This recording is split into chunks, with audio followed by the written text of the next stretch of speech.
Welcome to the Outer Realm with Michelle Desrochers and Amelia Pisano.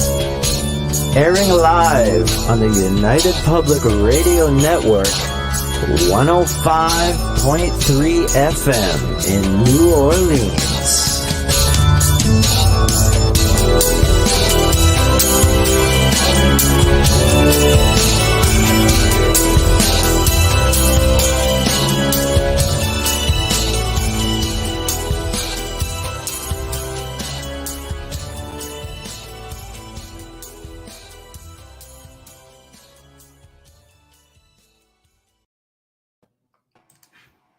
Welcome to the Wednesday night segment of the Outer Realm, everyone. We are broadcasting live on the United Public Radio Network, UFO Paranormal Radio Network, 105.3 and 107.7 FM from the beautiful city of New Orleans. We are fully sponsored by the amazing people over at Folgers Coffee, who have been a part of our journey since the very beginning. And that's been like 3 years on the network. So big thank you to Folgers. The journey would not be the same without you guys. Also, big thank you to Dr. Snick, the Sonic Surgeon, aka Justin Snicker, for his contribution of his time, his music, and his voice to our intro and outro, which you get to sometimes hear. He's an award-winning composer of Halloween horror, sci-fi, and dark wave electronic music, which can be found anywhere that good music can be found. Also, big thank you to Steve McGinnis, the artist behind the banners and logos here at the Outer Realm. Check him out on Facebook and Instagram. We're so very appreciative because we think our banners completely rock. Anyway, thank you. We know. I know, right? Mm-hmm. Now, tonight, it's that time again. It is. We are nominated for a third year for the People's Choice Podcast Award in the category of Best Female Host. Huh? Yeah, kind of cool. It's just really humbling right there. So I am just going to go in there. I just got to get some banners ready. You're going to see me flash some banners around tonight, just to get in there and do a little bit of extra advertising. So y'all know where to go because the voting is very important. Anyway, you're going to see a lot of stuff coming out throughout the whole network over the coming months. So please, bear with us and get out there and just do something. We love you for it, just saying. Anyway, tonight, as per, popular request, it was a little bit different for us, but we're going to be having an open discussion on current events in the world of the paranormal. To participate in tonight's show, of course, you're going to have to go into 7 chats. Roku doesn't have a chat. And we are on UFO Paranormal, UFO Gods and Extraterrestrials YouTube, Outer Realm YouTube. We're on Facebook, United Public Radio, UFO Paranormal Radio Network, Outer Realm, Canada's Most Haunted, and News on the Flip Side. We got people chiming in. We got Wayne. We've got Morgana. Hello. Nice to see you here. So, yes, lots of exciting things to talk about, actually. I had to go through, people send me things, and I do a lot of reading. Bradley, hello, Bradley. Nice to see you. So what I'm going to start by doing, I think, just because of the fact that some of the content we're going to be reading out, again, it's not finger pointing, anything like that. We're essentially just trying to get some info out there, and we don't necessarily agree with it. We don't necessarily not agree with it, but we do have a disclaimer. So, formal disclaimer: the opinions and information presented or expressed by guests, or in this case, ourselves here on the Outer Realm, are not necessarily those of us, the sponsors, or the United Public Radio Network, or its producers. We will, however, be respectful and courteous to all involved, and we do. We don't go in and just start like, that's not the case. But some of it's pretty sensitive, and again, we have to say hearsay. in some cases. So just be prepared for that. I know. It's just shoot the messengers, what I'm trying to say. So Well, I'm trying to hold my tongue back, make sure I'm saying it right. As soon as you said that, I went, There's just lots, I've had people say to me, I want to address this right away because it just saves me having to write anything down and posting it, things like that. I've had people say, when are you coming back on to film? Because I guess something's floating around because I'm getting extra friend requests. And I always know somewhere in the world, something's floating around, some rerun somewhere. And they're like, when are you going to do another Paranormal season? Survivors on again. Yeah, see, there we go. Yeah. I don't really watch a lot of TV in that respect, especially paranormal TV, believe it or not. But I think, last year I posted, it was on hiatus for a while, but I'm pretty much thinking I'm semi-retired from filming paranormal shows per se. I personally feel, and again, it's just, I know there's formulas, and I know that there's a lot of really good shows out there. But for me, I just feel a lot of it has been done. And I don't really have a lot of intention of going back to filming within the paranormal field, unless it's like a documentary, something super serious. I filmed with Aaron Daniels on a UFO documentary last summer, which is a lot of fun. That's something, it's more, specialized. So I don't mind looking or doing something like that. I really do enjoy more consulting behind the scenes, and I do consult on TV shows. It takes up quite a bit of my time, actually, because I do research for it, and I'm okay with that. So for right now, I have to say, I'm pretty much, I'll say semi-retired, because realistically, if I'm still willing to do the occasional thing, that I guess I can't really say I'm fully retired. So anyway, just putting it out there, and I don't have to put a thing there. Just watch the rerun. So, Bubbles, Hey, finding how are you? interesting in the news? I have a feeling you and I'll just like chime through this, and you and I are going to go, oh yeah, and we'll banter. Yeah. Yeah, maybe you're just like in the news. In the news. I'm seeing a lot on TikTok that I want to talk about briefly later. Okay. Because I think people are getting scooped up. And I noticed our friend Bishop James was doing a lot of duets, debunking many, many of them. And my biggest fear is the fear it creates and the curiosity and maybe the desire it creates to want to connect when it's not real, but you would be like something unreal. Right. But we'll start with you and in the news, because this little thing won't take long. I just have some tips. Okay, that sounds good. Well, let's go with the big one first. And I'm sure you've even seen stuff on this. It's floating around everywhere. And this is the buzz with Zach Bagans. Love him or hate him, the guy is an entertainer, and he definitely does, a lot of entertaining. But we have stuff floating around with, let's say, Destination Fear. Great show with Dakota Lading and his sister, Dakota Layden.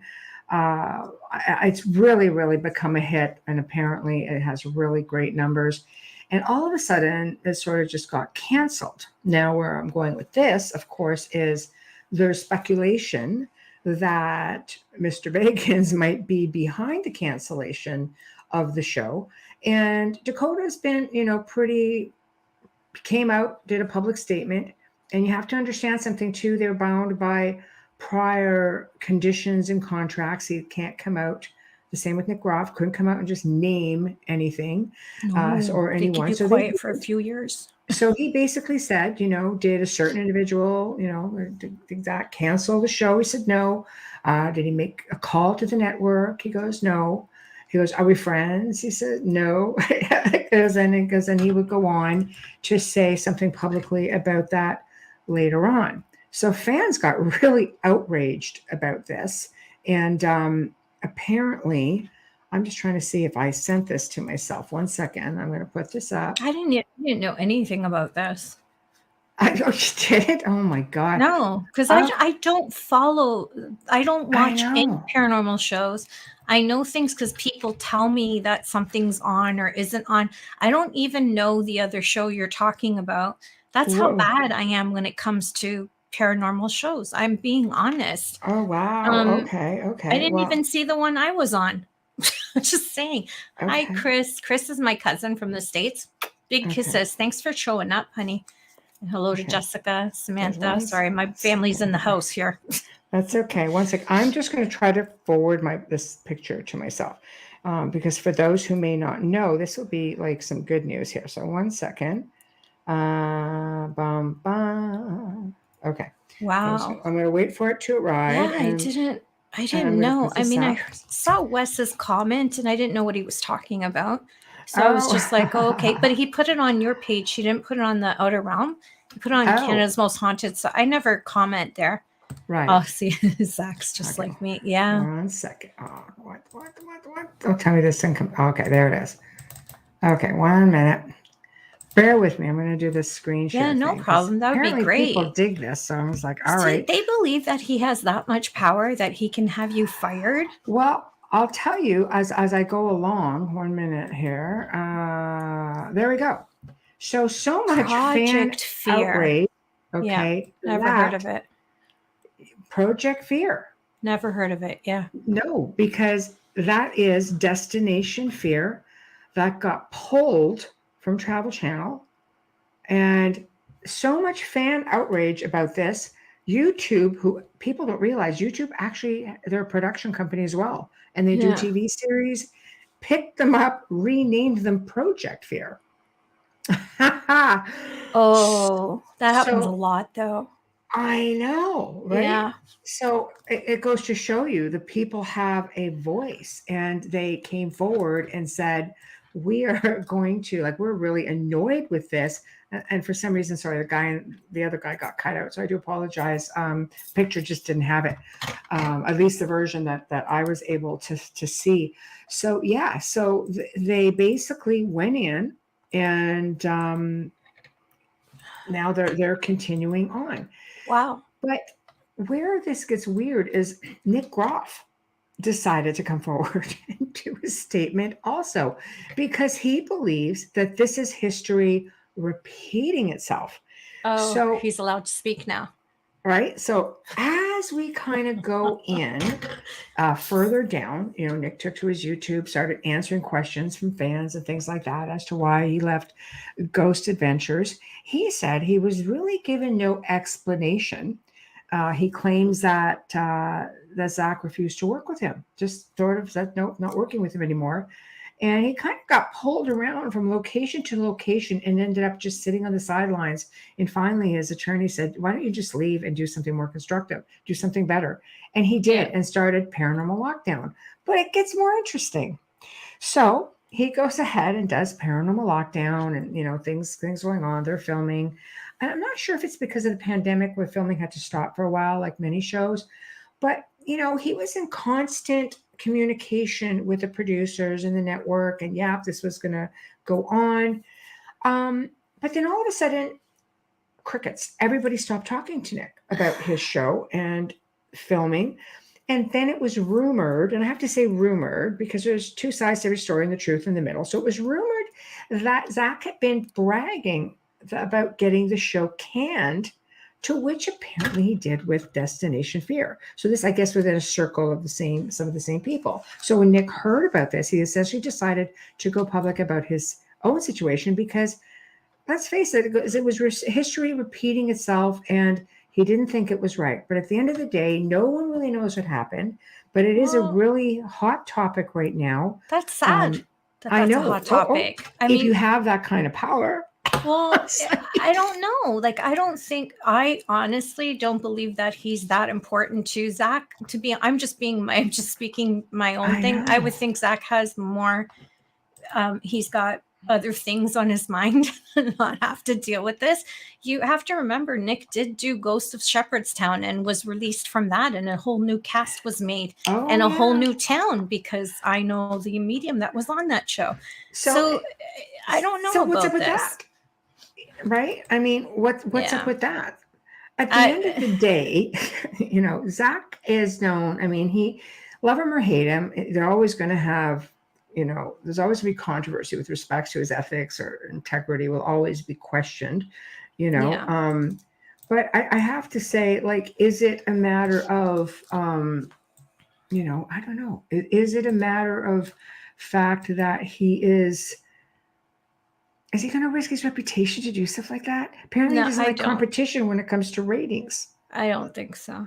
I don't think he has the time to do that. Yeah, I I think know. he's a little bit past that. And Yeah. I mean, I'm not saying that is, I mean, I'm Yeah. speculating because I'm just hearing it for the first time. So Yeah. please don't email me because you love Zach or you love Nick. I know. That's I why I read the disclaimer, because I could it's care not about less. that. I could care less about either. I mean, I wish them well, but they're of no significance in my life. I don't work with Yeah. either one of them. The show There is has to be Paranormal a in the hell of a News, lot man. more That's what to we're it than doing. this. We're giving you the news. And even Bubbles didn't know. See? No, So I didn't. how many other people didn't know? if this is true, then this is quite a precedence to set. Don't cross me, as you know. Mhm. Vegans is a big deal in this industry. He's a very smart businessman. Right. He's done a lot of things well, and I think he's made a lot of mistakes, but I feel like he's come a long way. Mhm. But when you work in the darkness the way he does, things tend to attach and tend to lead. And So we really don't know. that's to add to what you're saying. So Yeah. while I'm researching and just reading up on some of this, it was rumored that Zach, I guess when he was getting ready to do his museum, that he reached out to somebody who had a collection, and he went and, asked to just go in and have a look and taking pictures of everything. Like, apparently the behavior was very out of the norm for him. And I wonder if it does lead to, an attachment, or, I mean, we all know how it went with the Annabelle doll, and that episode was very, very controversial. But it's hard to say when you're separating truth from ratings as well. I mean, he's a clever business person. He's a very smart Oh, businessman. he is. He's not a stupid man. That's No. for sure. No. You have to admire, like, the entrepreneurial projects that he does. I mean, he's brilliant in business, but not, it's not cool if you're walking or stepping over people, because as far as I know, Zach was actually one of the producers of Destination Fear, and that's a big deal, because that's kind of like your baby. Dakota is who he is in the field because of Zach. But then, he had apparently, allegedly, according to Nick Roth, made some comments about don't use Ghost Adventures on your resume. And it's like Nick said, I was a part of it. I edited the shows, I created the shows, I created, like, everything. Everybody knows him from there. But anyone, and he's applying in the field, they're going to know who he is. I just find it a little bit suspicious. And I don't know if Nick would be listening to this or not, but I have to look at it in the way I had to look at any crime, because this is a crime if you're taking someone's livelihood because you feel like it. Does Bagans have the means? But does he really care? I don't know. I don't know. Yeah. I don't know if he's looking at it personally more than he's looking at it statistically, numbers. Business people tend to forget about who works for them and what happens, and sometimes they drop shows. It's just the business part of it. And that's just it. Having spent 20 darn years filming, I can tell you that it's up and down, and the fans love Ghost Adventures. I mean, it's still around how many seasons later? I know I haven't watched an episode in ages. I haven't watched paranormal television in ages, but I mean, it's still going, and that speaks volumes, realistically, for the fact that people love the show. Because no matter who you are, if the show isn't doing anything, it wouldn't be there. You need to have the ratings. So he's clearly doing something right. People love the content, but people love, they love the Destination Fear.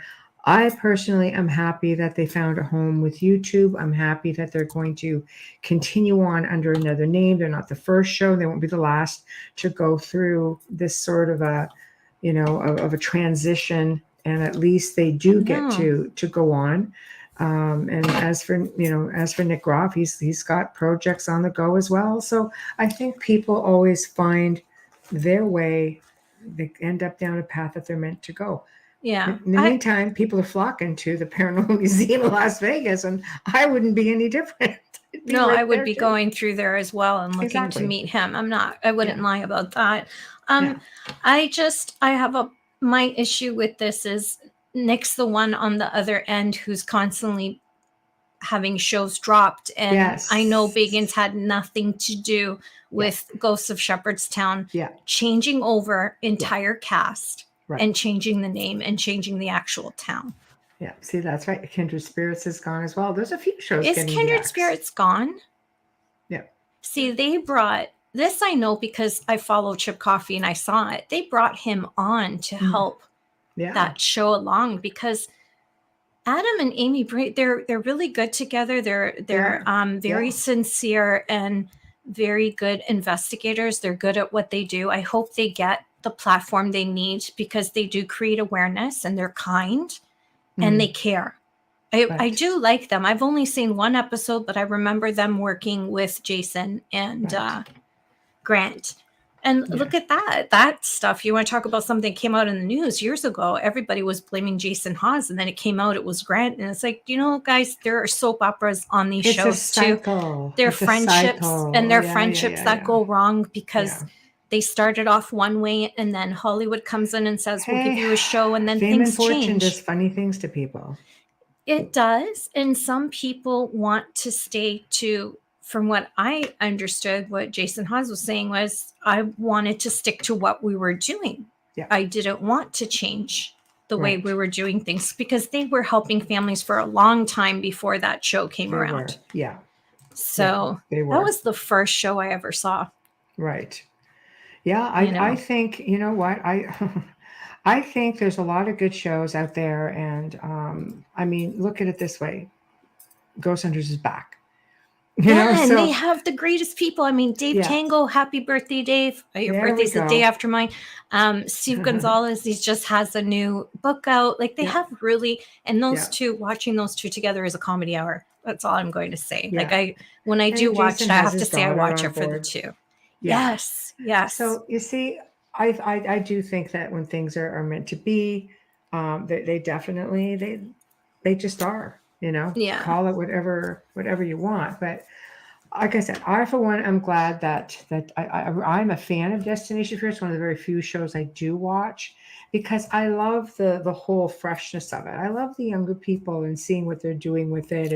And Dakota was always one of those people, even on Ghost Adventures, because Zach would be saying, okay, you're going to go down by yourself and do this. Let's break in the newbie. The newbie's like, yeah, I'm there. Let's do it. So I think it's, I really like that it's going to have, a second life, so to speak, and go from there. They'll probably get picked up from a streaming service for all we know. I mean, Amazon Prime can come in or Netflix can come in. They all work together with YouTube. So I wouldn't be surprised if that audience was as large as we think it is. They will have a platform regardless.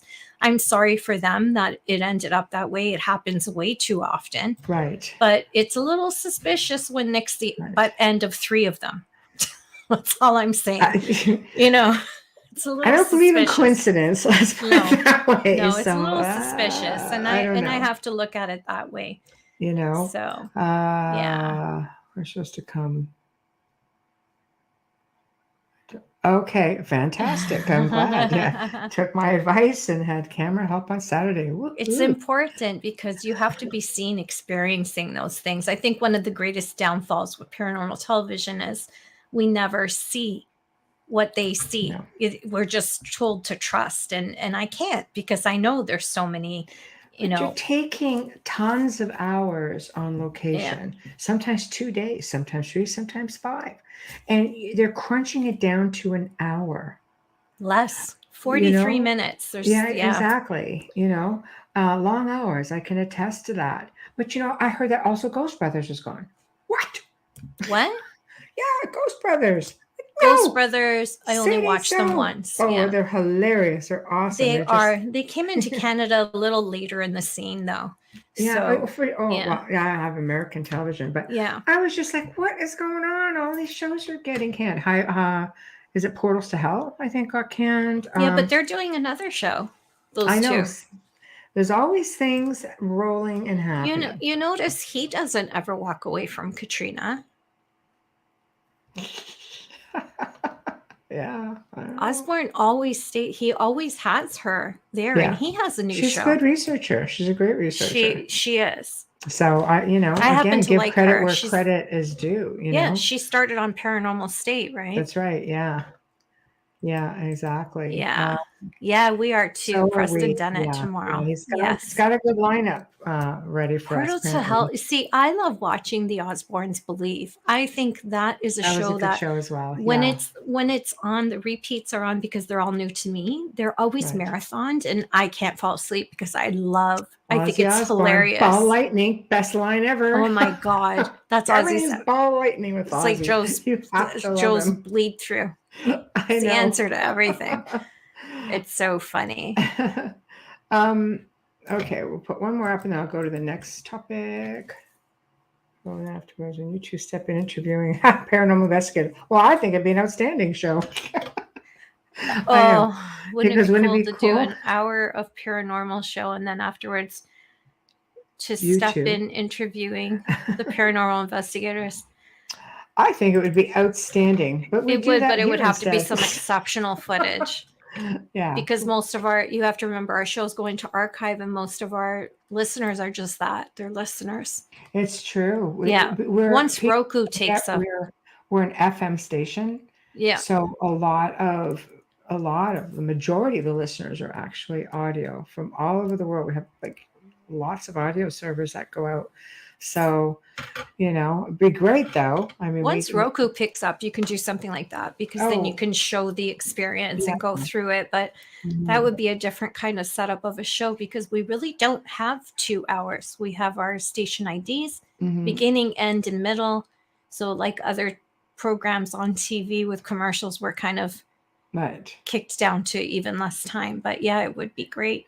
Not all are just listening. Thanks. Yes, no. They're not. Oh. There's more listeners than viewers. So, okay, we're going to the next one. Yep. Waverly Hills. Oh, my favorite place. To say, Waverly Hills has been in the news for over a year, I believe, throughout last year, because the Waverly Hills Historical Society basically got into litigation with owners Charlie and Tina Mattingly. And they went to court, and it was apparently a really long ordeal. People, again, this is what I love. The people stepped up, and the people said, no, I don't think so. We're not going to do this. And I'll tell you something. They were having huge protests outside the building. And next thing you know,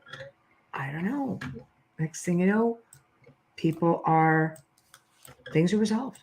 So they got resolved. What was they the agreed issue? to work together. You didn't tell everybody the issue. Well, the issue. You can jump into it.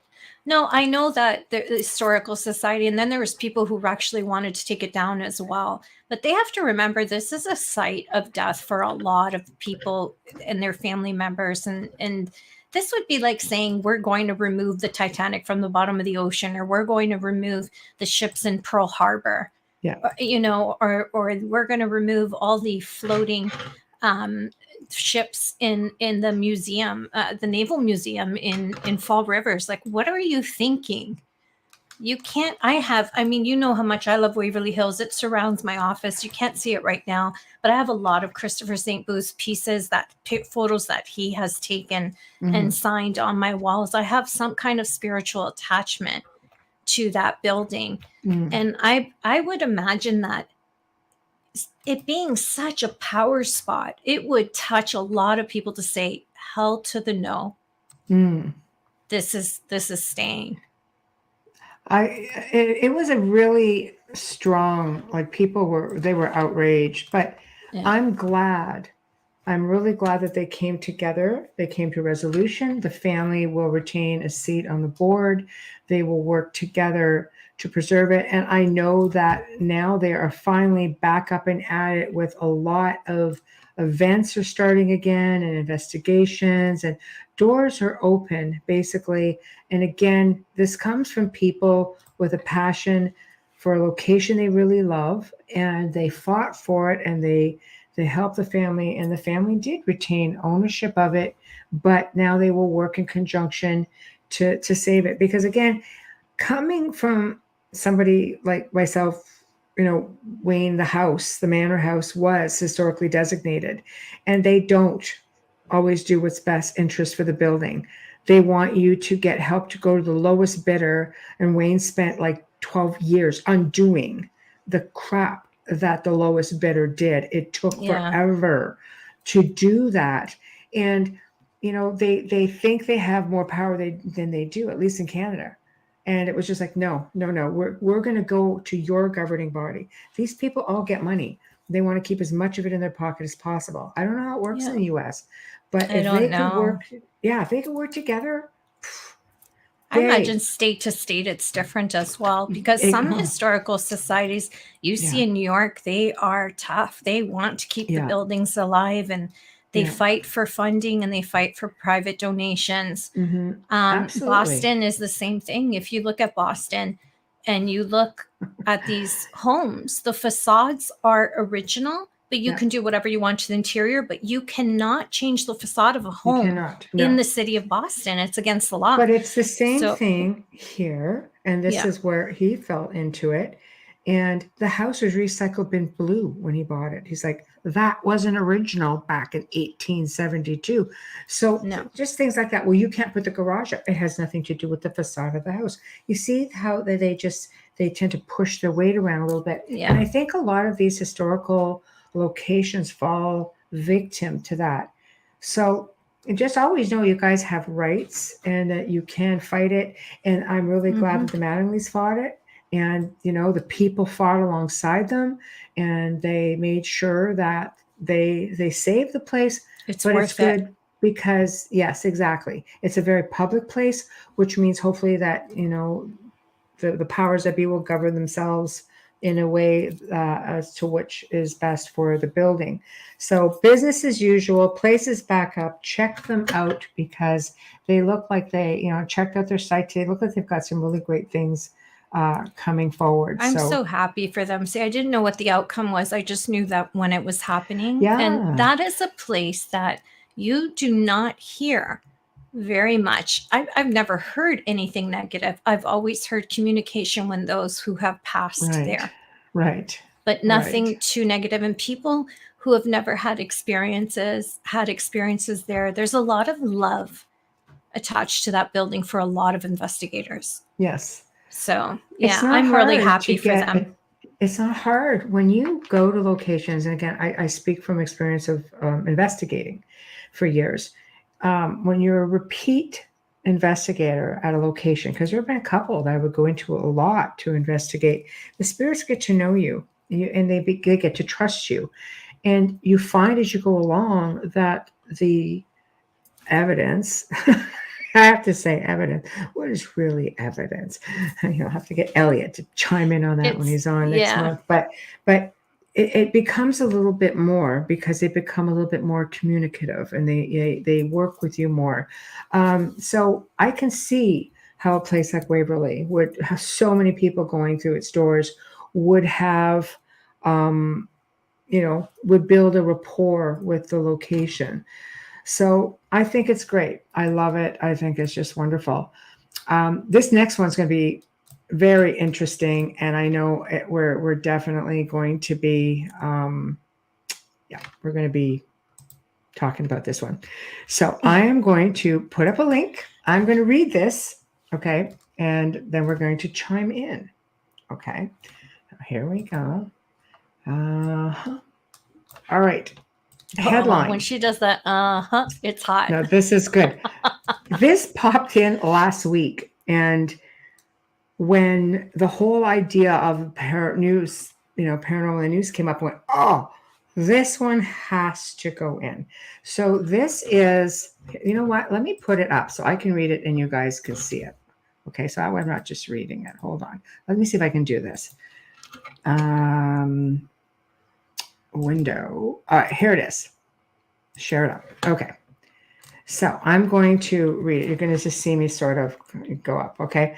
Exorcist police officer claims 28 girls opened a doorway to evil with a Ouija board.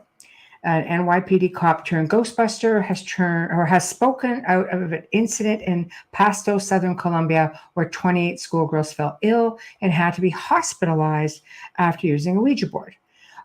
He apparently now works as an exorcist. I'm just going to kind of jump ahead. 28 girls fell ill because they opened a doorway to evil, playing with the board. They were hospitalized after suffering from anxiety and fainting episodes on the 27th of February. I don't want to get into the name of the school. That's whatever. I say private, but here it is. They were treated. He's a former NYPD cop, and he travels to the U.S. performing exorcisms with his wife, Harmony, and claims to rid homes and individuals of evil spirits.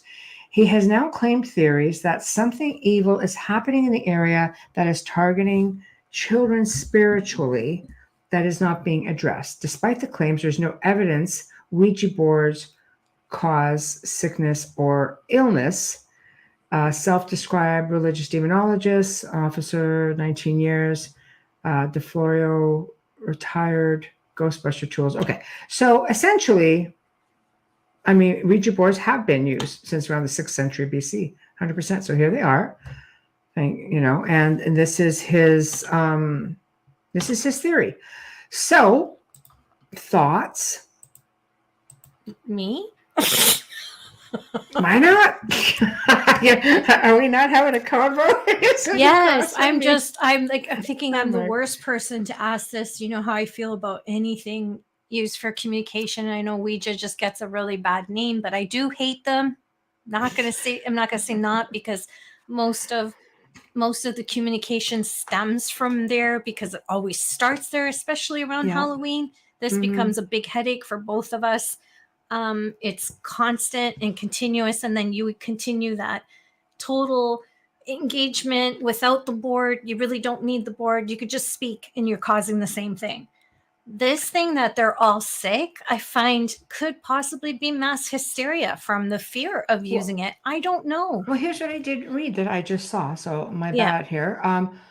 When looking at spiritual cases in Colombia, it's important to note that the incident at this institution is not an isolated case. Currently, there are 5 documented cases occurring at multiple schools in the country after the use of Ouija boards by teens, and potentially more incidences that are not documented. So, for example, one previous incident mentions a teen girl standing up, speaking a strange language, and hitting her brother with a stick. Well, Amelia can attest that she probably wanted to hit her brother with a stick too. Several times. Growing up, I'm just Several kidding. times. I'm not trying to make light. I understand. It's a serious thing, but that could be. See, and that's the whole thing. Her case is probably real, but how many out of all of them? I mean, can we just rewind and take a look? Go back in time and take a look at the Salem witch trials. Yeah, there was a lot of illness. They were throwing themselves on the floor. They were saying that they were being cursed by these women who were not witches. And yet there was all kinds of symptoms with them, all the way up to fevers and vomiting and convulsions. This is a problem. You would have to take each one of those cases individually. Well, I'm not saying that there is not any demonic attachment to any of this, because I really believe that there is quite a bit there. Well, another incident reported just last year states that a group of teens collapsed at a school. Again, violent vomiting, abdominal pains, muscle spasm after using a board. That's also the same thing as Salem witch, though. It's the exact same things. If you believe that this is going to do this to you and you're a spiritual center, chances are you feel guilty AF for using the Ouija. And that could cause it. But I would still have to take one at a time, because I'd be so concerned about the one that is affected and is not getting treated. I'm not saying it's not possible. It's a damn good way to get an attachment using a Ouija board or just communicating. To me, I think it's silly to just communicate, period. But I don't know. What are your thoughts on this?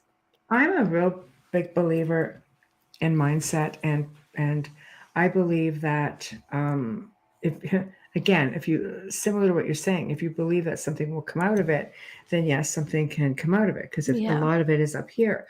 I'm a big believer in psychokinesis, projection of energy. Let's just say they're all adolescent girls. Okay, so there's double-edged sword with this. We know that when kids go through, especially females, go through a change of life, being puberty, or for women, even menopause, they start projecting like crazy. So do kids, right?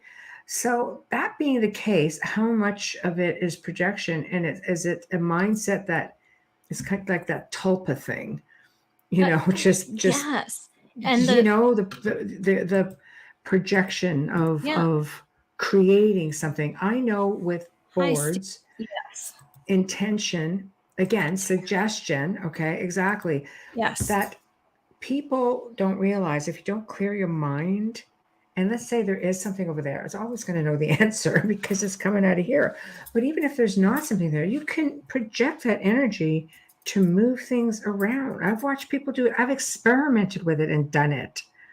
yeah. And I know there's nothing there moving. There's nothing there to move this. I've been able to do it through projection. Them saying she spoke in a different language. Well, let me remind everybody, Annalise Michel had taken Latin and was speaking Latin when she was being exorcised, and we know that she was possessed. We do know that. But then they took it in court and said, well, did she not go to Latin school? She wanted to be a nun. Like, would she not have? Yes, she did. So it's not something that you can take at face value. You can't just look at it and say, this is real, that's wrong, this isn't true. Every case, the way Michelle prepares when she's working with someone, everybody has to be interviewed. You can't just look at it. And when I say mass hysteria, is if they're in a spiritual school, they already have a sense of fear and foreboding for what they have done, because this is something that is a deep, deep no-no in any religion, the communication, period. That could play with their mind. And then, who knows what, the energy of the room, who you're with. We don't know what any of these other people are doing in their own homes. We don't know enough about the people that were in these groups that were doing this to be able to make an assessment or title it. I feel like it would have to be each and every person. I think Tamara's talking about the skull experiment. Oh, there is an experiment that happened in Toronto. Well, approximately, I think that's the skull experiment, and then we had the Philip experiment in the UK, and that's exactly what it is. It's, again, you look at the Slender Man phenomenon. It's the same idea. It's a tulpa. No, there was another murder now because of that. There was another one attempted. They actually killed the young girl. They actually killed the young girl. The two girls. It's I think it was in New Zealand. Wow. They actually killed the little girl. Okay. They stabbed her several times. Philip experiment Toronto. So I got it. Yeah, Philip. Okay, Philip, like the screwdriver. Thank you very much. Thanks, Steve. That one's a hard one for me. I would have to take it like any case and bit by bit and really understand. Any of these girls that were playing with this, did they play with them before? Do they experiment in the occult? Just because they're in a spiritual school doesn't mean anything. It would be even more challenging and more fun for the darkness to play with them. What their home life is like. And then again, I look at Salem and I think about the witch trials and the hysteria that was created there. And they thought because they were looked at by these women who were not, we all know they weren't witches. They reacted and said that, and violently and physically. So everything weighs here. It's not a level surface. Like I don't, it's frustrating. It's horrifying. As a parent, I'd be horrified. I'd watch it in psychiatric care. But I mean, anxiety, I mean, I look at all the people that I've worked with throughout the last many years who have thought that something was going on in the home. Doesn't that always mean that something was going on in the home? But even through projecting energy, you don't realize we're powerful as human beings, and projecting can cause doors to open and close, footsteps, cupboard doors, like the whole poltergeist, stacking things. Like, my gosh, some of the things that I hear, I'm just like, what is going on? And you go in there and there's nothing. So, Yeah. but just by working where I would work with the people one on one, sometimes it would take months of just Oh, reconditioning absolutely. the mindset. And next thing you know, everything just stops. And sometimes it's enough that somebody just doesn't feel alone and they have someone to talk to about it. And next thing you know, everything just stops. Sometimes it's Calmness. just as quick as it began. There's so many factors. You can't just say, yeah, it's the Ouija board. It's an easy way out. Yeah. And again, and then if we talk about the collectiveness, like we did a couple weeks ago, we we're talking Yeah. about collective energy. If you have collectively fearful teenage girls in a room, I can tell you that's going to be bouncing stuff all over the place. God, yes. So there's Yeah, just yeah. too much to be able to just surface read that. That's definite, especially in groups. And Right. I have to say to you, I don't know him, but I wouldn't trust him unless I had a conversation with him. Right. I'd like to know how and why he sits where he does. And he's not the first NYPD to go exorcist. Right. Well, it also makes you wonder, though, because I mean, people in that field are going to see all kinds of things. I mean, look at Elliot Van Dusen, RCMP, and he sees all these experiences. Yeah. He's written books on it, and but he's really on the parapsychology side of things too. So there's that scientific element as well. But I think people just really, you just experience things. I mean, I'm not in a field like that, and the things that I've seen, even before getting into the field, it's like, oh my God, there's something out there. This retired officer is coming in on the heels of Ralph Sarchi's story. Right. That's all I'm saying. I'm not saying that Right. it's not happening. I'm just saying, and Ralph Sarchi's a friend on Facebook. I'm not saying anything, but that was a big story. Deliver Us from Evil. Him working with Malachi Martin. Like, we're talking big, heavy hitters here. Ralph is not something that passes in the wind. He is a big, heavy hitter. Yeah. So I'm just wondering, I would, as a person who worked in crime for years, and believe me, when I say I apply that to the way I read, because I have to tear everything apart in order to put it back together. And I would start with him. That's probably the best way to do it, because with television, with so many shows out there and so much things happening, hey Alex, let's face it, everything is not, that's right, Steve. Hey Alex, that's what I was saying. I was like, wait, how did she get that up there so fast? Is the computer now a talkie tech somewhere? Siri, stand down, Siri. I know. There's things that you see that simply is just not the way it is. I only use myself as an example. You've heard me say it 100 times. I'm on television, and I have to give a shout out to the people today who lassoed Wayne at the Manor, who basically remembered seeing him from an episode, I believe, of Paranormal Survivor in season 3. And they were on and on and on about, oh my God, the redhead, you're so smart, blah, blah, blah. I love watching. And he goes, oh, I'll check out their show. They have it. So I will. So big shout out to you, you and your wife, if you're listening. But it's not always what it seems. I could be questioned. I sit there for hours and I'm given question after question after question. I'm in the hot seat going, and I give several answers to one question, and they always lean to the same reply, which is demon. Demon. Because run, Forrest. It's what sells. Yeah. Right? It's what sells. But you become stereotyped over things like that. So I always like to make sure that people know, no, I don't run around the whole freaking planet screaming demon all the time. That's not No. at all. I'm probably one of the most logical people I know. I start going, what?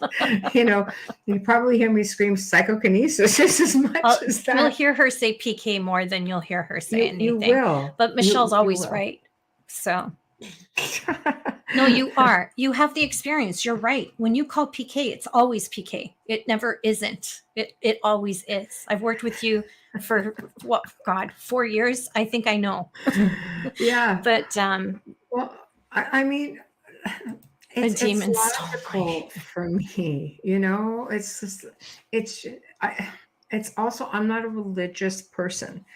And there's a lot of different mixed feelings about that. Demons are very much a religious thing with some cultures. They all have different names. And I'm not saying they don't exist. I'm just saying that, I think the word gets tossed around way too much.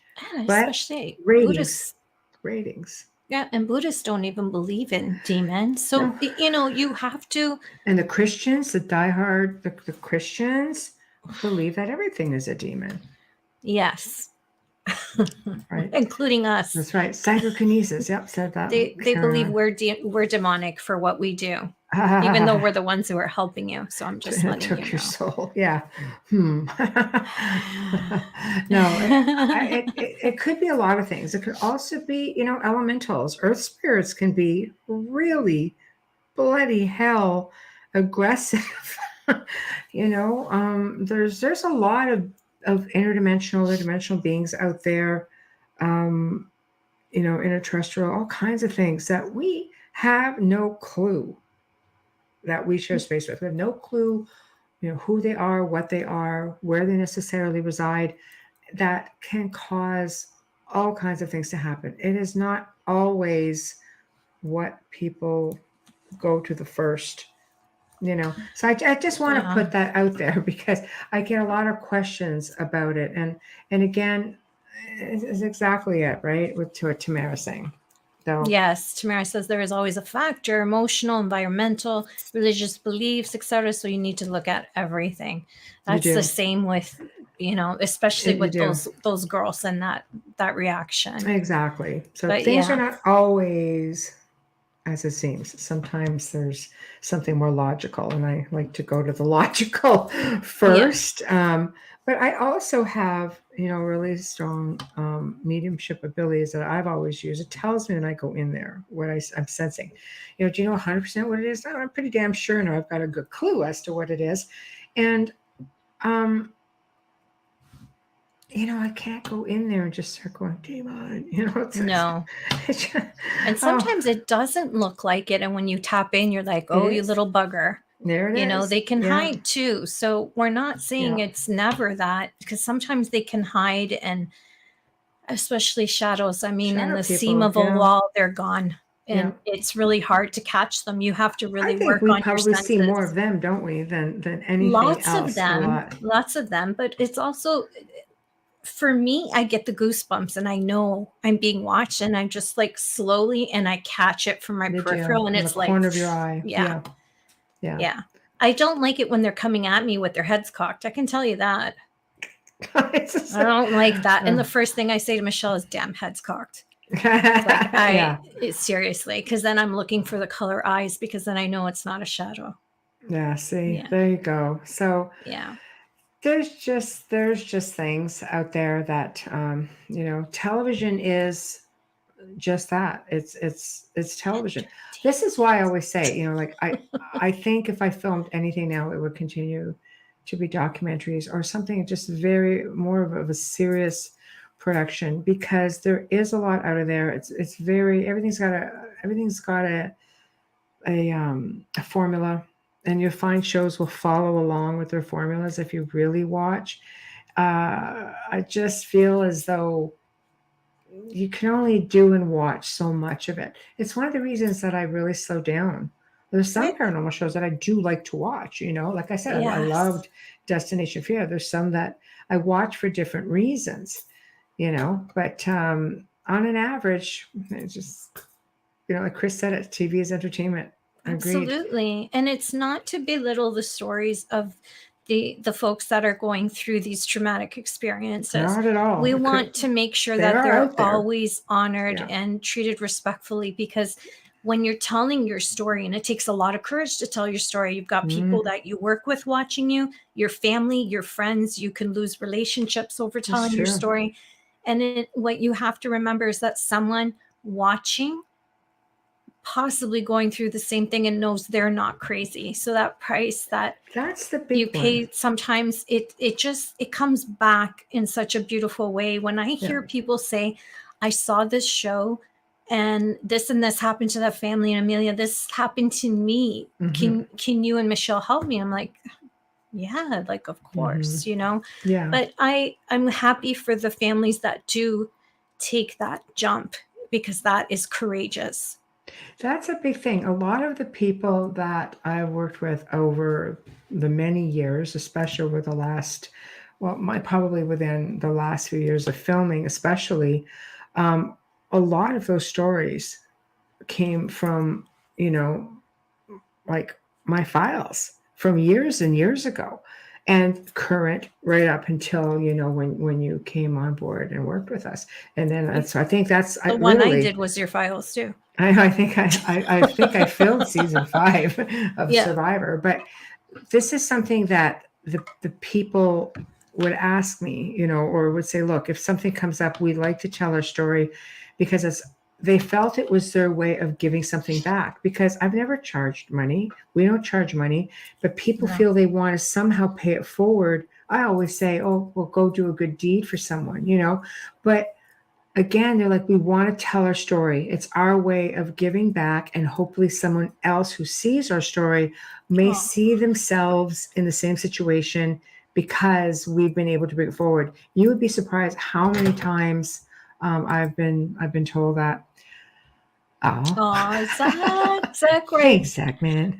We love you, Zach. I would pay to see a documentary featuring you ladies. Heck, if I won the lottery, I would finance it. Thanks. We'll let you know. The last time I was asked to bloody design a show, I was asked to do a show, and they said, "What if you could do any show? What would it be?" And I gave them a whole layout. I gave them 2 versions. Yeah, 2 versions, and they were producers from Netflix. And amazing to me how a very close and slightly tweaked version showed up with another popular para-celebrity stateside. I just laughed. I said, well, I'm glad the story got out there. But it goes to show you how starved people are for something new, to the point where they'll that was just before lockdown. Steal it. That was an Angry Bird. I was dealing with an Angry Bird when that came out. Did you see blah blah blah? Yeah, that's my show. I'm like, oh, I know. I was just like, yeah, a lot. I remember Michelle talking about it, and I never watched it. And then I watched it, and I went, SOB, it is your show. It's true. They'll take it. It's they'll really steal sad. it. But I'm not going to say anything because it is a big name. But I don't put it out there. It's just, they asked me to create it. I created it. And the producers were just like, they were still shocked too. They was like, but it's like, it is what it is. But this is why, like, this head is full of amazing ideas, because I've got 20 years behind me, and I consult on a lot of shows besides that. So people will come up to me and just, what would be your idea? What would you think about this? How would you consult? I'm happy to give my ideas. I've seen a lot of things that I've said come into fruition with the intentions of helping someone else, right? So just putting it out there. So we're going to come in.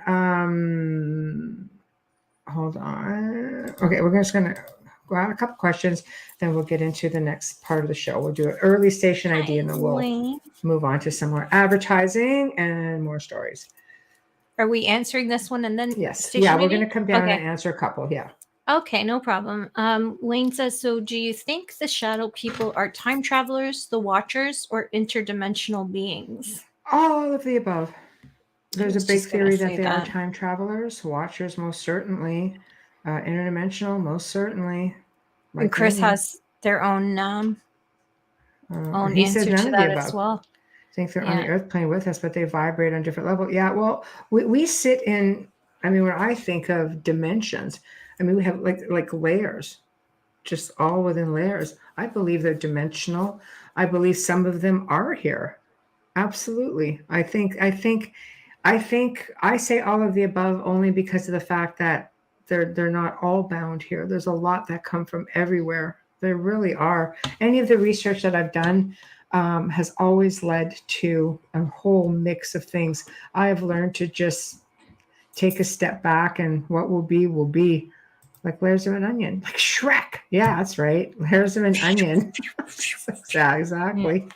Okay, That so what I gets like to used a do lot. is give an early station ID, and Sure. then we're going to do a big shout out, and then we're going to talk about your TikTok stuff. Okay. So you want me to go first? Sure, I want you to do the station ID. Yes. Okay. Like Tamara's No, I ready to heard. go. I She's like, heard, and Amelia, then we're what's up gonna with you, do man? some shout out, and I went. I'm "Oh, ready. wait, 10, I can't 10. see you because I have my other screen on. Okay. Thank you all for joining us tonight. You are listening to The Outer Realm with Michelle Desrochers and Amelia Pisano, coming to you live from the beautiful city of New Orleans on 105.3 FM and 107.7 FM radio. Tonight, we are discussing all things paranormal in the news, and Michelle's got one heck of a lineup. If you missed it, don't worry. You can stream or listen to our archives on the platform you normally use. A huge shout out, big thank you to the amazing people at Folgers Coffee for fully sponsoring our show. We are so happy. We love you. We thank you for continuing to support us. Thank you so much. And we're so thrilled that you do watch the show. That makes us super, super happy. And also a shout out and thank you for our intro and outro to Dr. Snick, the sonic surgeon, Justin Snicker, award-winning composer and musician. You can find his music on Amazon and Bandcamp, and find him on Facebook and Instagram. And you know where I am taking you from here. If you're watching us on YouTube or on Facebook, please give us a like and subscribe to us and share. Thank you, Tamara, and share. See, Alex, great. Now I'm craving a coffee. You have to go night-night soon, so unless you can handle it. Craving a coffee. This is not a burrito. No, No, don't say the word burrito. Everybody's closed right now. I know. Yes. I know. Tamara, look at the header. I capitalized the word share just for you. Well, without her, we keep forgetting to say it. Yeah. Share Okay. us. If you're on Facebook, invite your friends to come like us as well. We know there's 3 million of you out there listening, so I know. let's see it on the There Facebook. we go. Watch this. Yeah. Then make yourself a Folgers, Alex. Alex said he can handle the coffee. Okay. Yeah. Just take us with you on your ear. That's it. So, okay. Now we've got a little bit more paranormal in the news, but something that is up and coming. And I'm going to put it right here. Bam. Okay. The Halifax Paranormal Symposium. And there's the website. I believe tickets went on sale, like literally, they're coming on sale April 1st, or they've been on sale for a few days. I don't know. So I do apologize for that, because I should know that. But let me get ready. I'm going to make up for it right now. You go to the website and you're going to see all this fantastic stuff. There we go. Nice. So, Saturday, October 7th, 2023, 9 to 6 p.m., 9 a.m. to 6 p.m. This is where you go get your tickets. And this is going to be really cool, because there's some like amazing guests coming up. And I'm going to show that banner in a moment. We should read that website for those that are not watching. Yeah. Okay. ppri.net/tickets. Again, PP, like Paul, PP, R as in Robert, I.net/tickets. Yes. And then the one underneath, again, is. Oh, that's nice. Sorry, I just saw Bradley Monks wrote, "We will be there as vendors." That's Good right. for him. Website for Yes. Halifax Paranormal Symposium at the bottom, ppri.net/Halifax-paranormal-symposium. Yeah, don't put that up. He spelt it wrong. I looked at it and I went, oh no. Oh my That'd be gosh. about where it'd be coming out if you started early, like right now, to eat that. Oh, that's There terrible. we go. Yeah. So, I mean, I wish I could make it. I've just got so much stuff coming up. But I think let me that's get another Thanksgiving weekend too, sandwich. isn't it? Is it Hold not? on. I'm not quite sure. One second. I can't think that far ahead. Here we go. Bam! Lineup so Wow, I far. love Now, these promos. So Chris nice. Style has been on the show 2 or 3 times, actually. Chris is like Yes. awesome. Love Chris. We've got Kim Moser, Lauren Coleman, Richard Gallagher, Daryl Walsh.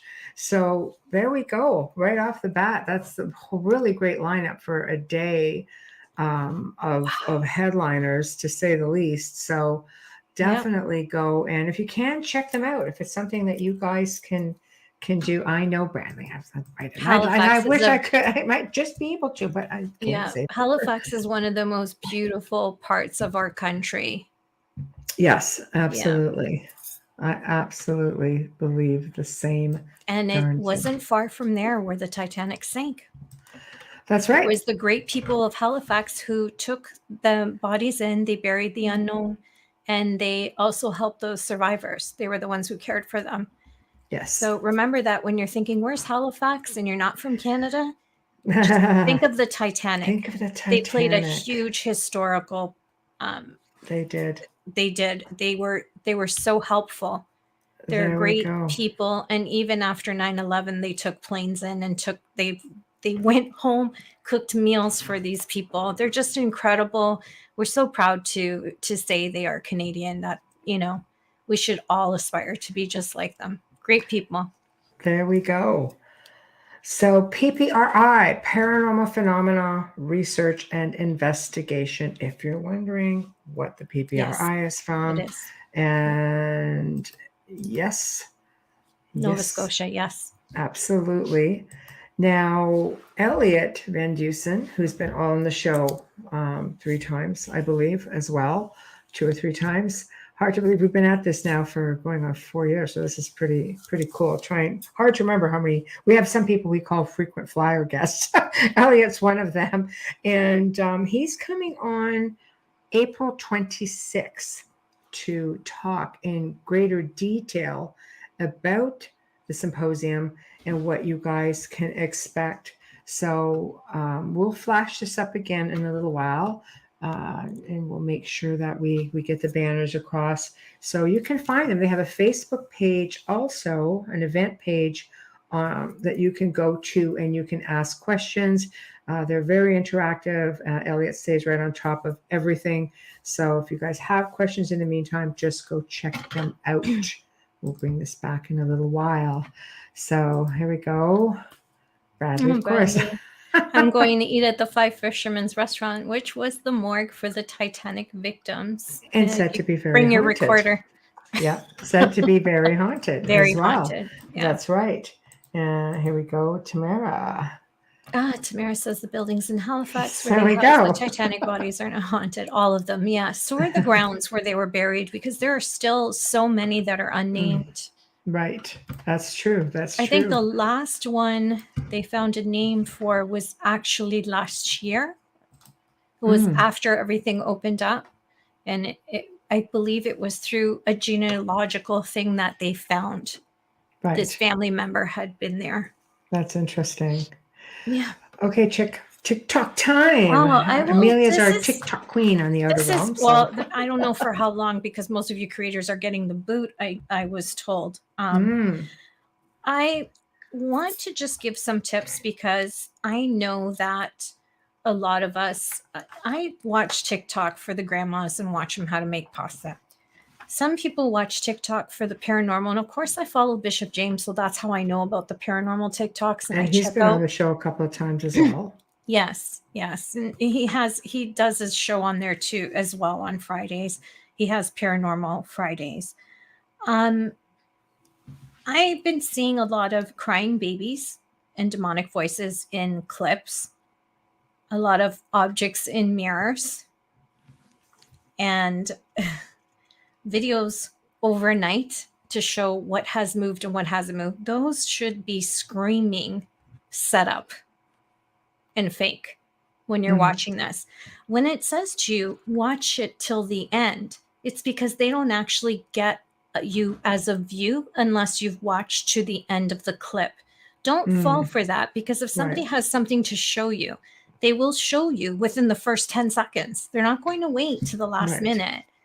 And when you see somebody spanning a camera, 1 minute there's a person in a sharing, next minute there isn't. Well, anybody can duck right under where I'm holding my phone and not be in the lens view. We need to remember this kind of stuff. Background music. If you make the time to click background music, chances are you put that figure in that mirror. And someone going to bed, and instantly there's something up on the FLIR camera. Are you kidding me? Okay. It just, please be careful with the length of the clips. Remember, they get paid for views, and you're supporting this. Please don't get pulled in to the fakeness, because they need people like us to watch and continue sharing so that they can continue making money. Some very few are real. And how you can watch a clip that's real, if you're that interested, is by following somebody with integrity who does investigations, because they will duet these video clips. I'm just concerned about young kids, because anybody can go on it. They say, oh, we have it 18 and under. We only allow an hour. Well, an hour is a lot of time. That's 60 video clips or more, an hour. And a lot of people lie to get on an app about their age. I'm worried about the encouragement of having people who don't know what they're doing try to do what these people are doing and actually pick up on something real. I'm concerned about that, because these people, what they're first and foremost doing is investigating their own homes. And we know how that works out, right? We have an incredibly intelligent audience with a lot of experience. And we know, I would really love you to share that with the younger ones in your life. Please find out if they're on these, because chances are, if they're into you and they love what you're doing, they'll probably look for different videos to share with you, to be a part of the conversation with you. And that would be where they're finding them. So they definitely do watch it. I agree with you. Yeah, it's more of I'm being a mom here. The spanning really bothers me, because they show things and people believe that there was a vision there. 9 out of 10 times, a ghostly vision is not solid black. So a child will see it as real and think, hey, if I go film that room that makes me feel kind of creepy and uncomfortable, maybe I can catch it too. Intention. Yes. Right. Then next thing you know, you're manifesting the damn thing. So. Well, kids are very impressionable, and they have a type of energy, like what we were talking about earlier, especially if they're going through puberty, things like that. But again, with kids, they're very wide open. They're little mini psychics. Yep. And they watch all kinds of paranormal television. I know, because I I partook in with a colleague way back when, a kid show that came out. I know Canada's Most Haunted had a kid show. I know I have kids who come up to me when I'm out and say, oh, I saw you on Paranormal Survivor. I'm like, what are you doing watching that? What are you, 6? Yeah, it's kind of scary. It can be. I mean, some people are really laid back about what their kids do. And I always go back to that young lady that I met when I was when we used to do writers conventions, things like that. So for the books, and somebody asked me if I would speak to a little girl and her father, and he was a single father. He was away a lot, and the little girl got to watching all kinds of paranormal television, and asked for certain equipment. She was, I think, 11, and he bought her whatever she asked for, because he was away, compensating. Guilt purchases, yeah. Yep. And over time, what had happened over the course of about 6 months is things started going on in the house. Doors were opening and closing. They were hearing voices, footsteps.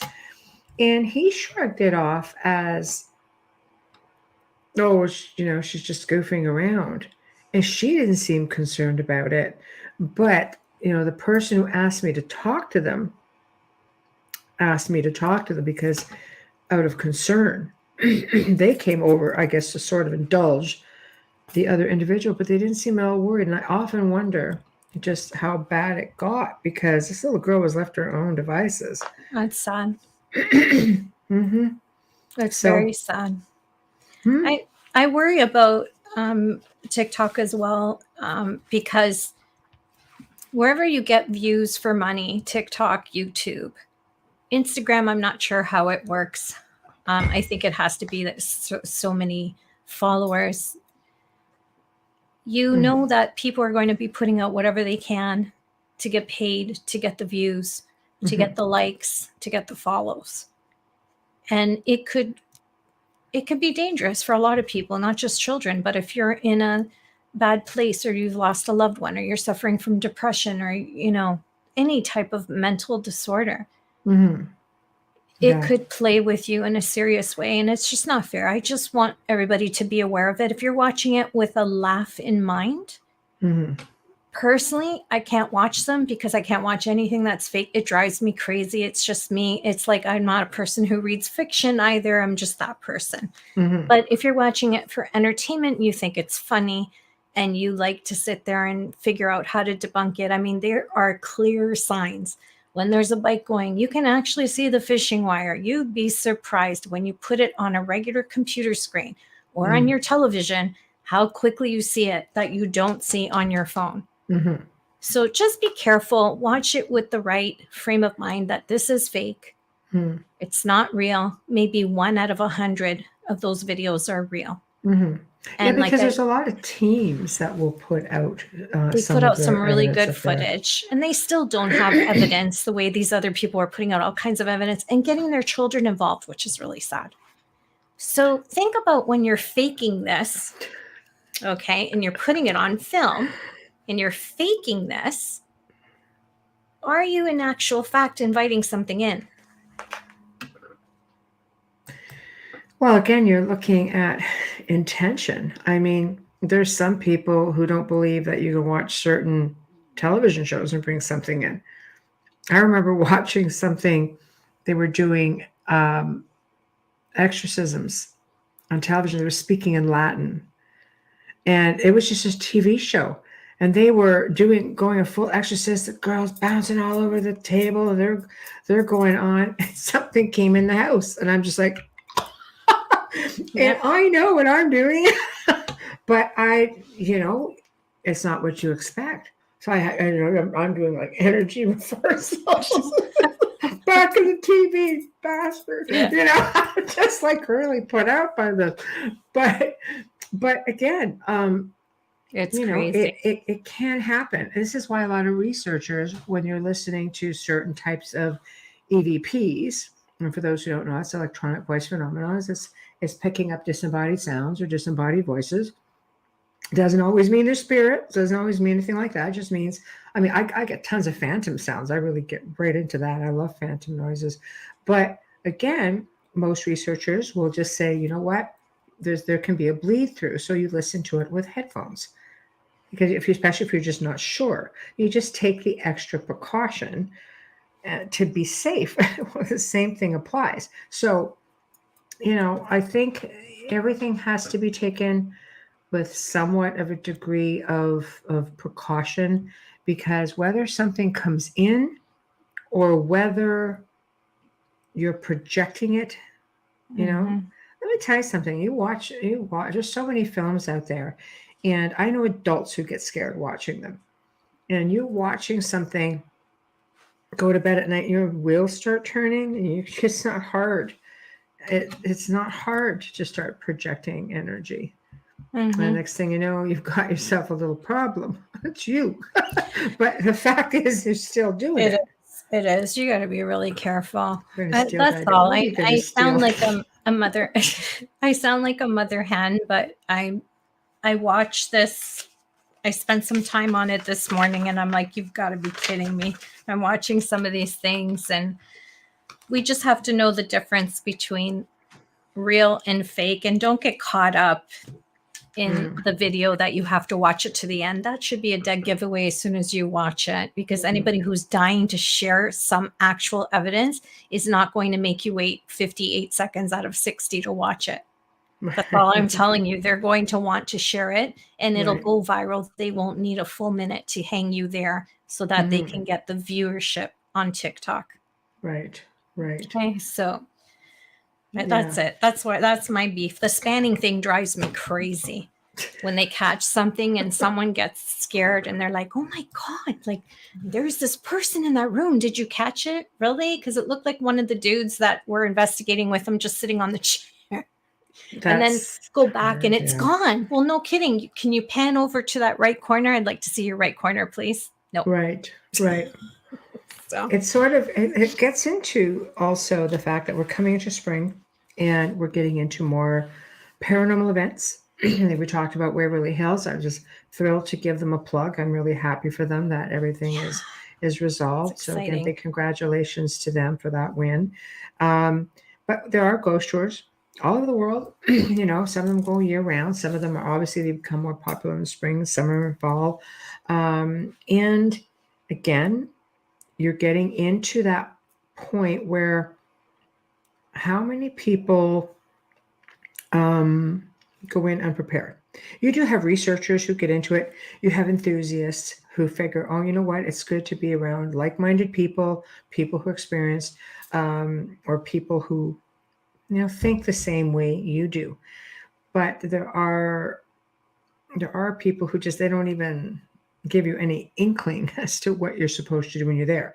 Well, walking ghost tour is kind of cool. You can just sort of listen to what's going on, listen to the history. I'm not much into the real theatrical ghost tours. Like I really like a more historical based ghost tour. My daughter went on one in New Orleans, and what I thought was really interesting was she was told about a location, an old hotel, and people spent the night in this one room that was supposed to be really haunted, and they got up the next morning and like, oh, nothing happened. They're all disgruntled, like, just wasted all this time and money. And, and when they went home, I guess it was probably about a month later, they went through their photos and their camera. This is like a big camera. And there was a picture of them sleeping in bed that was taken from the ceiling. I'm like, oh God. Yeah. So boy, oh boy, there's Nobody $1 million picture right from the ceiling. Oof. It's like, hey, we're here. Haha. I know. We're just doing it a little bit more quiet. Night, Alex. Thanks for coming and joining us. Alex. But, so you're going to be getting into some of that, and don't use the basis necessarily of what you see on television for how you should investigate. A lot of places will actually teach you or give you a little bit of a crash course. I used to do it. I used to give a crash course into how to use your equipment, what equipment was for, the do's and the don'ts, just to give people an idea of what they could do while on the tour. And I think that's a pretty cool way of doing it. And I know there are some locations that will do that as well. Which brings me, I guess, back to back into the. I don't know. I hate to say at the guys in chat. Oh my God. Wow. They're talking amongst themselves. Sorry, I'm not even going to read that. Yeah, the whole party's in the chat room right now. And we see all of them, so we're seeing every comment, and it's really cute. Yeah. So, do you think that locations in general should show more due diligence? And I say due diligence, I don't mean that disrespectfully. A lot of people end up leaving there and bringing something home, which comes to don't bring things home from the haunted location. Well, I own a lot of pieces from Waverly. Waverly, what I forgot to mention earlier when you were just talking about it right now, and I'm so happy for them as well. There are cemeteries there's graves there. Mm-hmm. So it would have been a huge mistake to pull that out, and they would have moved those bodies. Just saying. So I'm that's another reason to just be happy that they won. Right. Mercy. Yeah. Yeah. No, I don't believe that you should bring things home, but you need to ask Michelle that. What? I have stuff. I am a collector of. You've heard me talk about when we've talked to people on the show about stone, things like that, and I do bring back stone and soil from different parts of the world where I've been. I do have some from the haunted forest in Romania. I know. I've got stuff from everywhere. Right. Haunted castles and things throughout different parts of the world that I've been to. And I don't have any issues with this stuff. However, I know people who also have had or been gifted with, my Chiquitas who were with me, people that we know say, "Oh, bring me back some soil from that place."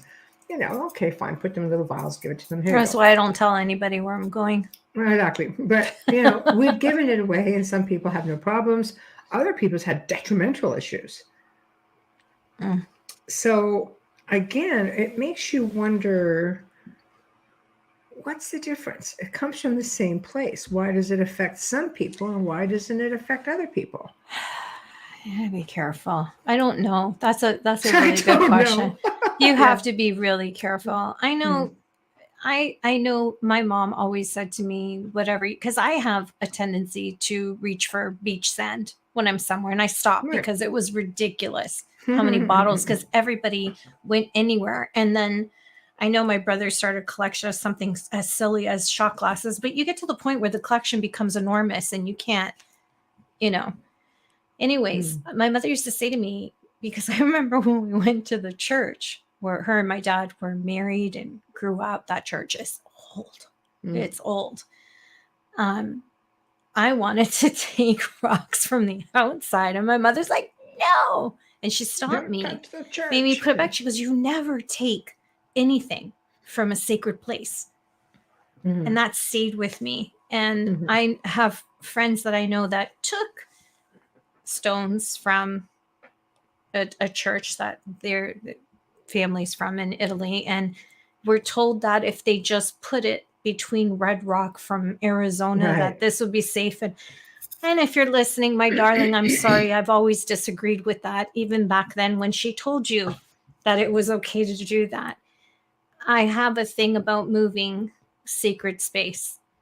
I don't think it's up to me. So that's just me. If you can live with it, that's fine. And if it doesn't bother you, that's fine. But me personally, I have a feeling. Do churches. Pardon?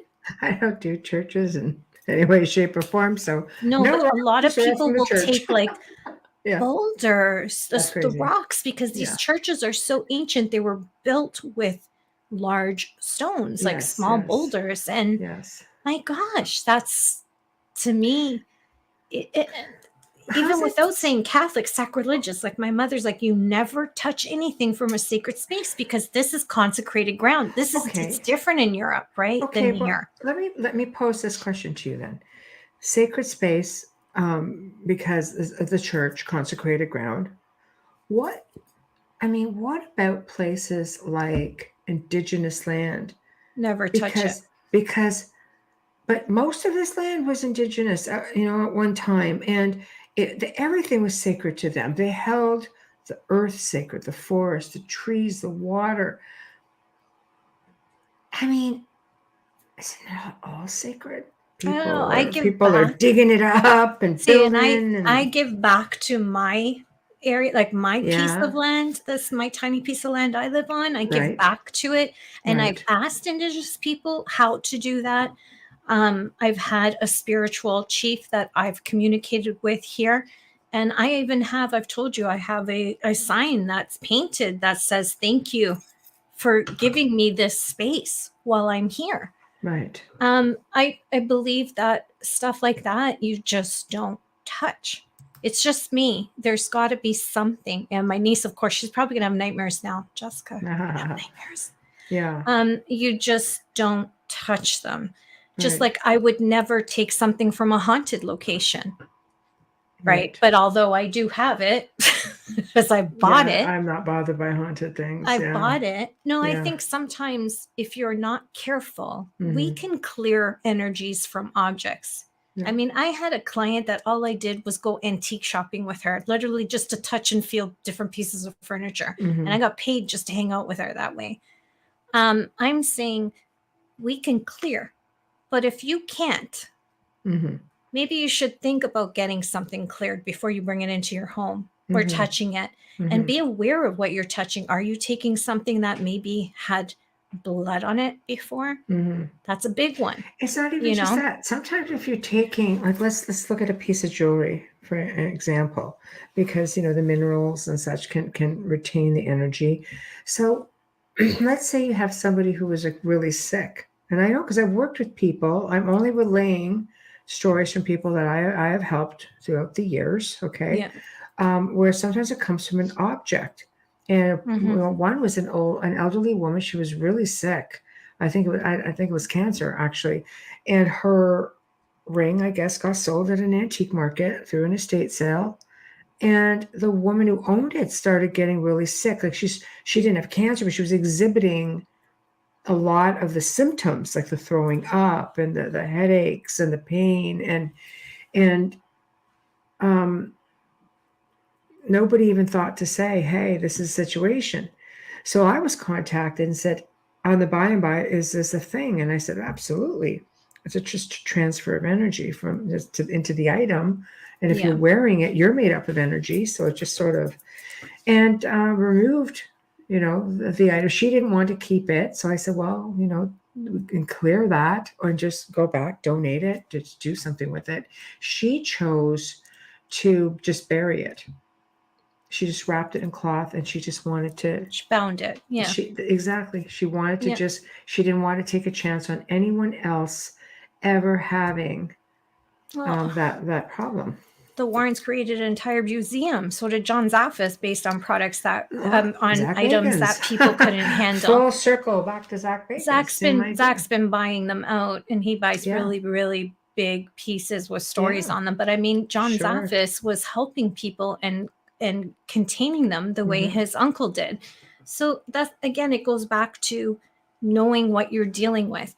I just feel when it's something like a holy ground or something where there was massive injury, like let's say Gettysburg, things like that, Pearl Harbor, I don't want to interfere Mhm. with, I don't want to create a ripple. I want to Right. respect it and walk Right. away. That's what I Right. mean by don't take anything from there. Right. Then there's places like, for me, Waverly. I have items from Waverly. Why did I buy them at auction? Because I feel an attachment to them. I feel Mhm. like somehow I had them in my hands. So it's coming back to me, kind of thing. Right. But it's Right. nothing personal. I don't have anything that was personal. It's building Right. related, medical related. Right. You have to be careful. I think if you can handle it, again, say it again, and you can clear it, by all means. I used to Mhm. do it for this lady so she could have the antique furniture that she loved. She was a very open person and she was sensitive and could pick up on everything. I'd go over there and clear furniture and help spirits move on. And Mhm. even a pair of white gold earrings, which she ended up tossing down the garbage chute because even though they were cleared, she goes, I want nothing to do with them. I'm like, Mhm. ugh, this has got a heavy story to it. Like, Mhm. but yeah, that one's tough. I don't Yeah. know. For me, churches, I get really upset when people take from churches. I feel like you're breaking up the energy that is holding it together. Right.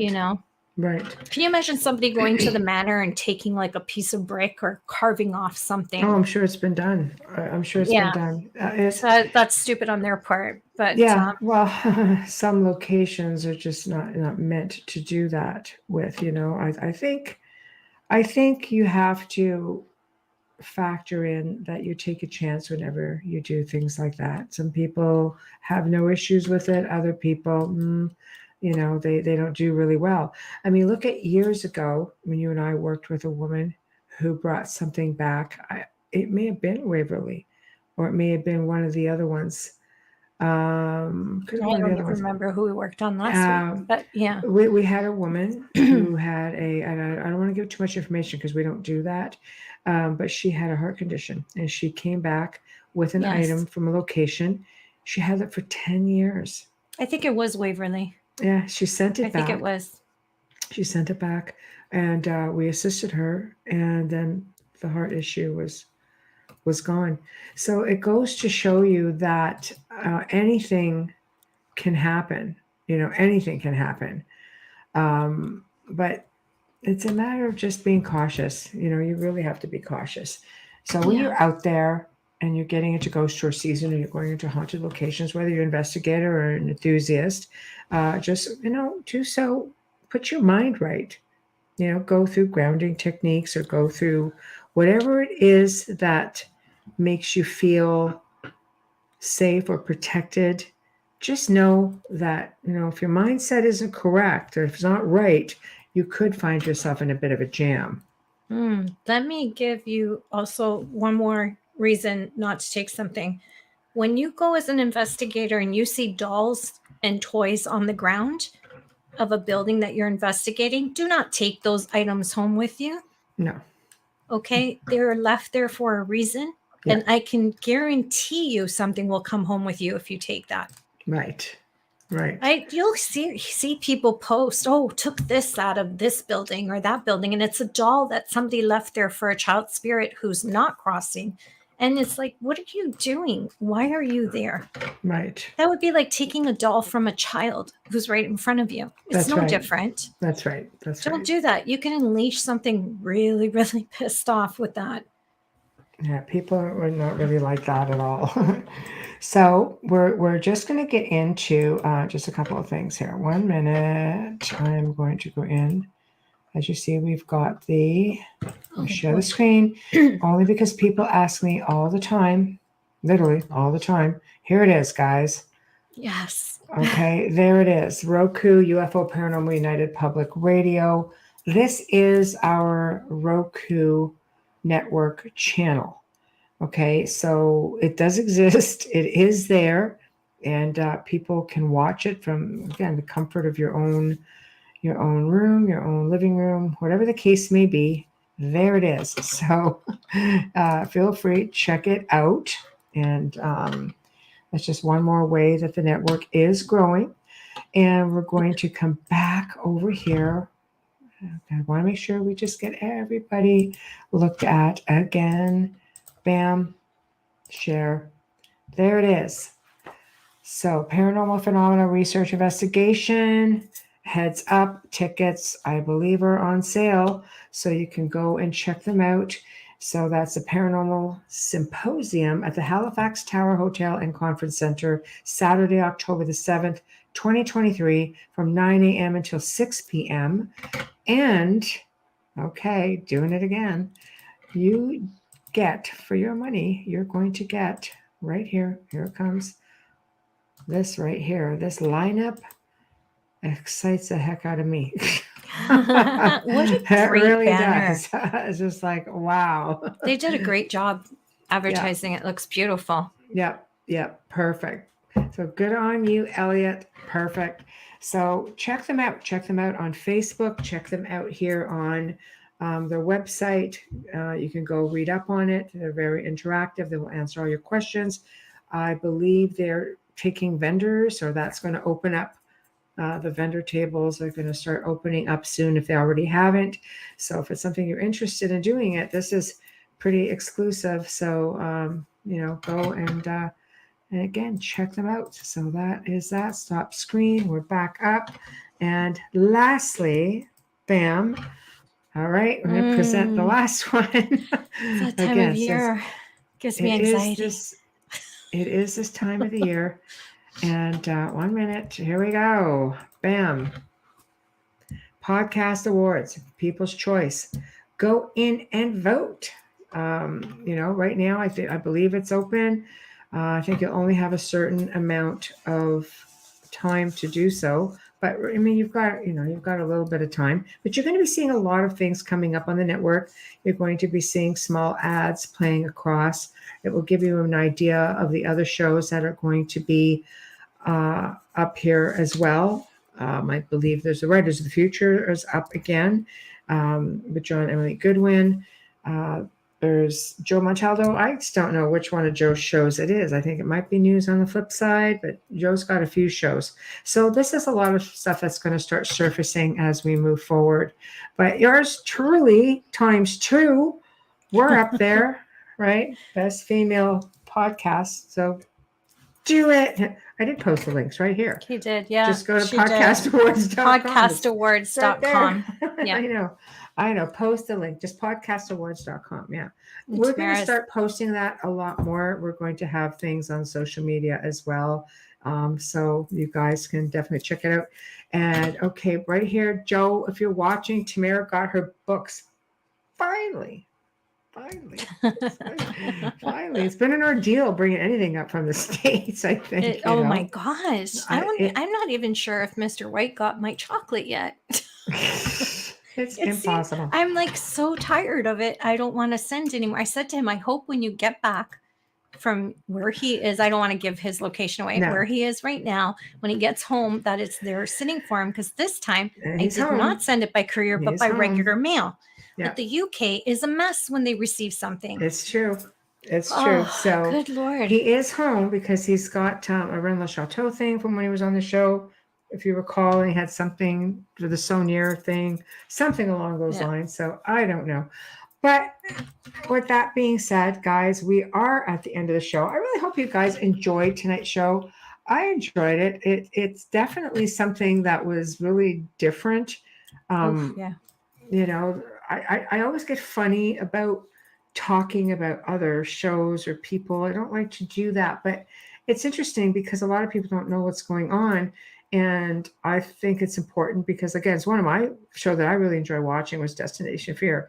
And to know it didn't just disappear, that it's actually coming back under another name and another platform, I think that's really amazing. You know what, Bradley? Bradley, you'd have to pay for Joe's flight and his hotel to get him there. Yeah, we would just fly there, but Joe would expect he would expect it to be paid for. Oh my God, it's true. But with that being said, we have come to the end of another amazing segment. So we want to thank everybody who tuned in to the chat room. You guys make it so much fun. It was just loaded. I don't think you guys realize you only see the one chat room you're on. We have seven locations coming down into one. It's like a super 8-lane highway coming down into like one lane. So we don't always get to post everything, but we do try. We do try to get to everybody. So you guys are really awesome. What else do we have tomorrow night? Tomorrow night we have the return of, I would say, the frequent flyer guest, Preston Dennett. Third host. He's just amazing. He's an amazing guest always. He's like, I always say, we have some guests where it's like open door policy, and we really do mean it. He's got some amazing stories from ET contact and UFO experiences all lined up for us, and he's going to. I'd asked him if he could touch on the CE5, the whole CE5 movement that's going on, because Michael Carter was on, and he raised a good point when he was on the show with the CE5 movement. It's like you don't always know what you're getting. And I basically want to get Preston's take on that as well. Night, Bradley. Big hugs to you as well. So I thought maybe that would be one of the interesting topics if he could squeeze that in with us. And of course, he's got books with a million stories. So who knows where it's going to go, but we know it's going to go really well. So big thank you again to everybody. Big thank you to Folgers Coffee, who do sponsor our show. Big thank you to Justin Snicker, Dr. Snick, the sonic surgeon. Big thank you to Steve McGinnis, the artist, of course, behind The Outer Realm. If you want to contact us, emails right there streaming across, the Outer Realm contact@gmail.com. And you appreciate what you're seeing and you like it, just like it, love it, follow it, subscribe it, share it, comment. I can go on and on and on. So do that. Invite. Yeah, there we go. Right. But anyway, we shall see you guys all tomorrow night. Have a wonderful evening. Thank you for tuning in, and good night.